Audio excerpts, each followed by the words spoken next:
जय धन्वंतरी। मैं डॉक्टर सोनाली आयु प्रेप में आप सबका स्वागत करती हूँ।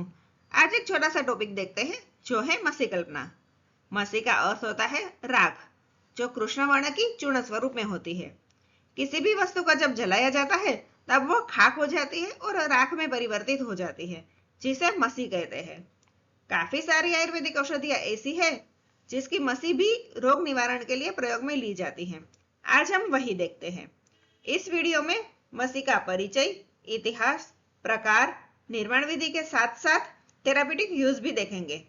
तो आप वीडियो के अंत तक जरूर बने रहें और पसंद आने पर लाइक तथा शेयर करना ना भूलें।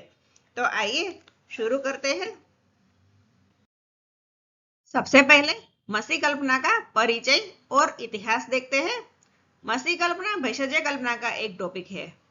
यह एक अंतर्धुम विधि से कृष्ण वर्ण का चूर्ण बनाने की कल्पना है, जिसे चारकोल कहते हैं।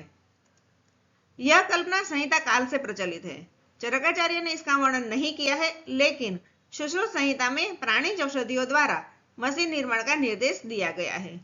सुश्रुत संहिता में स्वित्र रोग में बाह्य प्रयोग के रूप में भी मसी कल्पना का वर्णन मिलता है। इसके अलावा दलहनाचार्य ने मसी के स्वरूप और निर्माण विधि का वर्णन करते हुए इसे क्षार से अलग कल्पना बताई है और क्षार तथा मसी में अग्नि के तफावत को मुख्य बताया है।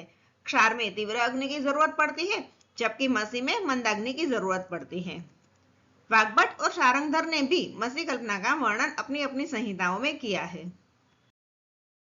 नेक्स्ट मसी की परिभाषा देखते हैं।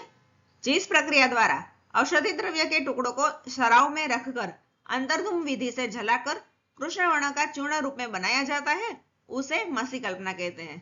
वैसे कभी कभी बहिर्धुम विधि का भी प्रयोग होता है, जो हम आगे देखेंगे। अब मसी कल्पना और क्षार कल्पना में क्या भेद है वह देख लेते हैं। मसी कल्पना के लिए मंदाग्नि की जरूरत रहती है और अंतर्धुम विधि का प्रयोग होता है। इसीलिए कार्बन नाम का जो स्थायी तत्व है उसमें शीघ्र रासायनिक संयोजन प्राप्त होता है और उदरगत वायु के शोषण के लिए यह कल्पना विशेषकर उपयोगी है। जबकि क्षार कल्पना के लिए तीव्र अग्नि चाहिए और यह ओपन एनवायरनमेंट में बनता है और यह अल्कलाइन योग है। नेक्स्ट मसी के प्रकार देखते हैं। उत्पत्ति के आधार पर मसी के दो प्रकार है। पहला है औद्भिद मसी, जिसमें अश्वगंधा, त्रिफला आदि वानस्पतिक द्रव्यों का यूज होता है, और दूसरा है जांगम, जिसमें अस्थि, श्रृंग, बाल, नख, त्वक आदि प्राणिज द्रव्यों से मसी बनाई जाती है। प्रयोग के आधार पर भी मसी के दो प्रकार है। पहला है बाह्य प्रयोग में ली जाने वाली मसी, जैसे हस्तिदंत मसी का प्रयोग इंद्रलुप्त में होता है या फिर त्रिफला मसी का प्रयोग उपदंश में होता है। और दूसरा है आभ्यंतर मसी, जैसे वाजिगंध मसी का प्रयोग कफज श्वास में होता है। निर्माण के आधार पर भी मसी के दो प्रकार है। अंतर्धुम विधि यानी कि क्लोज्ड एनवायरनमेंट में बनाई जाने वाली मसी, और दूसरा है बहिर्धुम यानी कि ओपन एनवायरनमेंट में बनाई जाने वाली मसी। अब सबसे पहले अंतर्धुम निर्माण विधि देखते हैं। पूर्व कर्म में निर्माण के लिए सारी तैयारी की जाती है, जिसमें जिस औषधि द्रव्य की मसी बनानी हो उसका शुष्क स्वरूप में लिया जाता है, मिट्टी का पात्र लिया जाता है, शराब, संधिबंध के लिए वस्त्र और अग्नि की व्यवस्था की जाती है। अब प्रधान कर्म देखते हैं। शुष्क औषधि द्रव्यों को चूर्ण स्वरूप में लिया जाता है, फिर उसे दो सराव में रखकर सराव संपुट किया जाता है और बाद में 8 उपले का लघुपुट या फिर 1000 उपले का गजपुट दिया जाता है। अब लघुपुट देना है या गजपुट देना है, वह औषधि द्रव्य की कठिनता और उसकी मात्रा पर निर्भर करता है। कहने का मतलब यह है कि अगर औषधि द्रव्य ज्यादा कठिन है और मात्रा भी ज्यादा है तो हम गजपुट देंगे, और अगर थोड़ी सी ही मसी बनानी है तो लघुपुट देंगे। इसके बाद परीक्षा की जाती है। जब संधि स्थान से धुआं निकलना बंद हो जाए तब सम्यक पाक समझना चाहिए। अब बारी है पश्चात कर्म की। पश्चात कर्म में सराव को श्वांगसित होने पर संधि बंधन खोलकर द्रव्य को निकाल लिया जाता है और खलव यंत्र में रखकर चूर्ण बनाकर संभाल कर रख दिया जाता है। ये तो हुई अंतर्धुम विधि। अब बहिर्धुम विधि देखते हैं। यह बिल्कुल ही इजी है। सबसे पहले औषधि द्रव्य के सूक्ष्म चूर्ण को लोहे के पात्र में लिया जाता है और अग्नि संयोग दिया जाता है। यहाँ पर मंदाग्नि देनी चाहिए।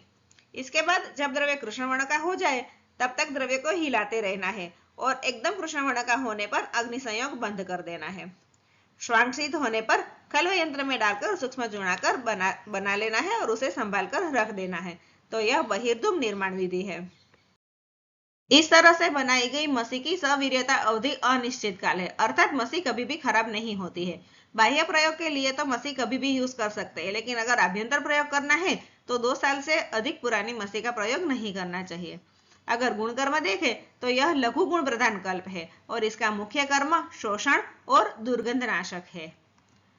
यह इजीली एब्सॉर्ब हो जाती है, इसमें एंटी पॉइजनस गुण होता है और यह टॉक्सिन को इंटेस्टाइन से रिमूव करती है। प्रयोग देखें तो बाह्य प्रयोग में लेप के रूप में या फिर मंजन के रूप में इसका प्रयोग किया जाता है, जैसे खालित्य, पालित्य, इंद्रलुप्त आदि रोगों में, और आभ्यंतर प्रयोग में गुल्म, उदर रोग, शूल आदि में इसका प्रयोग किया जाता है। बाह्य प्रयोग में सुश्रुत और भाव प्रकाश ने इंद्रलुप्त में बताया है कि मसी को रसांजन और अजाक्षीर के साथ यूज करना चाहिए और योग रत्नाकर ने अजामूत्र के साथ प्रयोग करने की बात कही है। अब अंत में रोगाधिकार देखते हैं। यह टॉपिक AIPGT एग्जाम के लिए काफी उपयोगी है, तो थोड़ा ध्यान से इसे याद कर लीजिए। सबसे पहले हस्तिदंत मसी, जिसका रोगाधिकार इंद्रलुप्त है और योग रत्नाकर में इसका वर्णन किया गया है। दूसरा है चतुष्पाद मसी, जिसमें प्राणिज द्रव्य का यूज होता है और इसका रोगाधिकार है रोम संजनन, अर्थात नए बाल रीग्रोथ करना हो तब। इसके बाद है मयूरपिच्छ मसी, जिसका रोगाधिकार है हिक्का और श्वास। इसके बाद है कृष्ण सर्प मसी, जिसका वर्णन आचार्य सुश्रुत ने श्वित्र रोगाधिकार में किया है। आगे केशांजन मसी, जिसमें ह्यूमन हेयर का यूज होता है और शुष्क अक्षिपाक इसका रोगाधिकार है। इसके बाद है मेषादि मसी, जिसमें शिप के होर्न, हेयर आदि का यूज होता है और इसका रोगाधिकार है हिक्का रोग। इसके बाद है त्रिफला मसी, जो त्रिफला से बनाई जाती है। उपदंश, दंतपुई हर मंजन में इसका प्रयोग होता है और इसका रोगाधिकार है उपदंश। इसके बाद है वाजीगंध मसी, जो अश्वगंधा से बनाई जाती है और रोगाधिकार है कफज श्वास। इसके बाद है आमलकी मसी, जिसका रोगाधिकार है व्रण। तो मुझे लगता है आपको यह टॉपिक इजी लगा होगा और पढ़ने में मजा भी आया होगा। तो मुझे आपको यह टॉपिक कैसा लगा यह कमेंट बॉक्स में जरूर बताएं।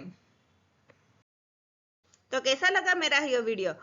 अगर पसंद आया हो तो इसे लाइक तथा शेयर करना बिल्कुल ना भूलें और हाँ, मेरी चैनल को सब्सक्राइब जरूर करें। मिलते हैं नेक्स्ट वीडियो में, तब तक stay safe, stay healthy and keep learning.